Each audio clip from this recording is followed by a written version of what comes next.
Bienvenue à Rongy, frontière devenue imaginaire entre France et Belgique. Ici, le temps s'est figé pour les douaniers posés à côté d'un ruisseau tranquille. Sauf que ce ruisseau, il est envahi par une plante qui ne l'est pas du tout.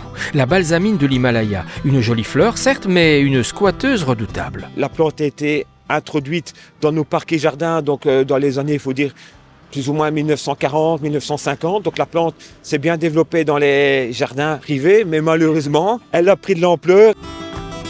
Elle se multiplie à toute vitesse par ses graines, étouffe la concurrence, puis disparaît l'hiver, laissant derrière elle des berges nues et fragiles. Résultat, érosion, effondrement.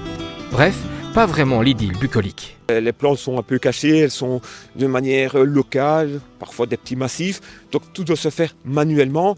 Et vu que les berges sont quand même fort abruptes, la seule action, c'est la main de l'homme. C'est plus efficace de tirer la plante pour avoir les racines et de la casser, comme ça on est sûr qu'elle ne reprend pas, plutôt que de la couper, ou alors en fait elle va remonter en graines assez vite et elle va en faire d'autres.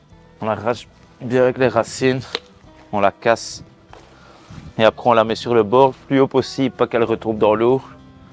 Et voilà, après elle sèche et elle meurt. On les touche à peine et voilà, ça explose.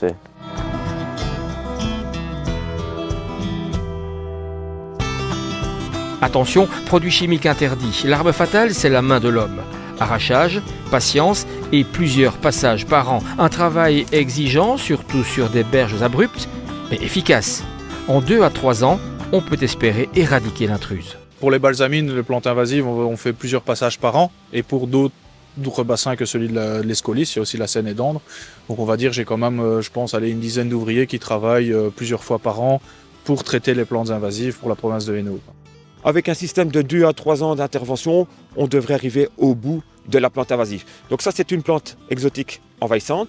Malheureusement, on en a d'autres qui provoquent d'autres problèmes, notamment des problèmes sanitaires. C'est la berce du Caucase, qui elle aussi, comme son nom l'explique bien, l'origine, le Caucase, ici des conditions un peu plus clémentes, donc la plante, elle aime bien et elle se développe. Si jamais il y a du jus de berce qui touche la peau à travers la lumière du soleil, ça peut faire des brûlures au 2e, 3e degré. Et donc ça, c'est nocif et dangereux.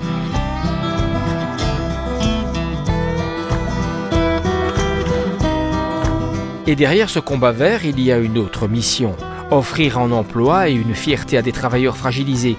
Parce qu'ici, si la nature reprend son souffle, les humains aussi. Les gens qui travaillent chez nous sont des gens qui sont essentiellement fragilisés et qui sont reconnus par la VIC. Donc notre objectif, c'est de les mettre au travail et de les occuper toute l'année, tout le temps. Et ce chantier n'est qu'un exemple parmi tant d'autres. Au total, ce sont plus de 1500 km de cours d'eau de 2e catégorie qui, en province de Hainaut, sont surveillés et entretenus chaque année.